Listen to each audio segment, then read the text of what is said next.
కాంగ్రెస్ ప్రభుత్వం తీసుకురాబోయే industrial lands transformation పాలసీపై BRS అసత్యాలు ప్రచారం చేస్తోందన్నారు ఎంపీ చామల కిరణ్ కుమార్ రెడ్డి. తమ హయాంలో లీజు భూములు అప్పనంగా బదలాయించి బీఆర్ఎస్ దోచుకుందని ఆరోపించారు. బీఆర్ఎస్ దోపిడిని తొక్కిపెట్టి కాంగ్రెస్ ప్రభుత్వంపై కేటీఆర్, హరీష్ రావు తెలంగాణ ప్రజలను తప్పుదోవ పట్టించే ప్రయత్నం చేస్తున్నారని ఆగ్రహం వ్యక్తం చేస్తున్నారు. భూముల కొనుగోలు చేసి పరిశ్రమలు పెట్టిన వారికి మాత్రమే తమ ప్రభుత్వం తెచ్చిన పాలసీ వర్తిస్తోందన్నారు.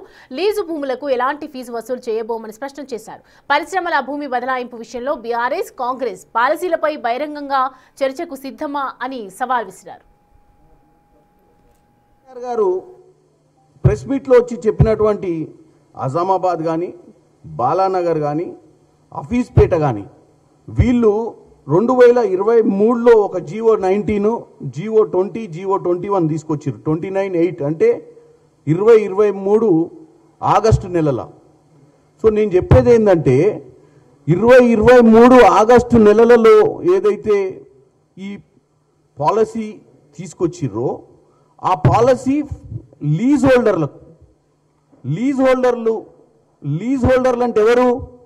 వాళ్లకు భూమి వాళ్ళది కాదు, ప్రభుత్వం లీజుకి ఇచ్చినటువంటి వాళ్ళ గురించి కేటీఆర్ గారు, హరీష్ రావు గారు మాట్లాడుతున్నారు. వాళ్ళు చెప్పింది ఏంది? లీజ్ హోల్డర్లకు రెగ్యులరైజ్ చేయడానికి ఒరిజినల్ లీజ్ హోల్డర్లకు 100, లీజు చేతులు మారితే 200 అని చెప్పారు. సో ఒరిజినల్ లీజు, అసలు లీజ్ హోల్డర్ ఒకరికి లీజ్ ఇచ్చిన తర్వాత ఆ లీజు వేరే వాళ్ళకి ట్రాన్స్ఫర్ చేయడానికి ఆ లీజ్ హోల్డర్కి అధికారమే ఉండదు. కానీ వీళ్ళు 2023 ఎన్నికల ముందే ఒక దుర్మార్గపు ఆలోచనతోటి లీజ్ ఉన్న వాళ్ళను మనం ఫ్రీ హోల్డర్ చేసి వాళ్ళ మీద 100% వేస్తా అని చెప్పింది వాళ్ళు. ఇప్పుడున్న ప్రభుత్వం చేస్తుంది ఏంటంటే లీజ్ హోల్డర్లకు కాదు ఇది. ప్లస్ ఇప్పుడు వచ్చిన పాలసీ అజామాబాద్కి కానీ, బాలానగర్ కానీ, హఫీజ్పేటకు కానీ సంబంధించినటువంటి ఈ Hyderabad industrial land transformation policy కాదు.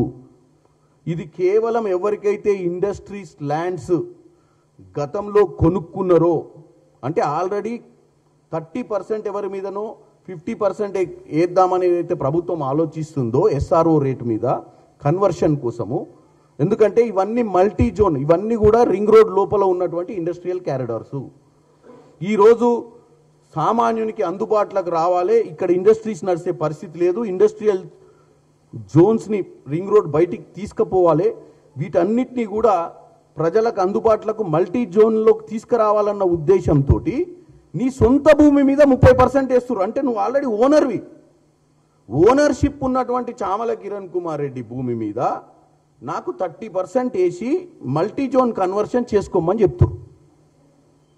వాళ్ళ హయాంలో ఏం చేసిర్రు? వీళ్ళు చెప్పేటువంటి ఆర్టీసీ క్రాస్ రోడ్, అజామాబాద్ ఇవన్నీ కూడా లీజు భూములకు, పూర్తి హక్కులున్న భూములకు డిఫరెన్స్ తెలియకుండా ఇన్ని రోజుల నుంచి ప్రజల్ని తప్పుదో పట్టిస్తారు.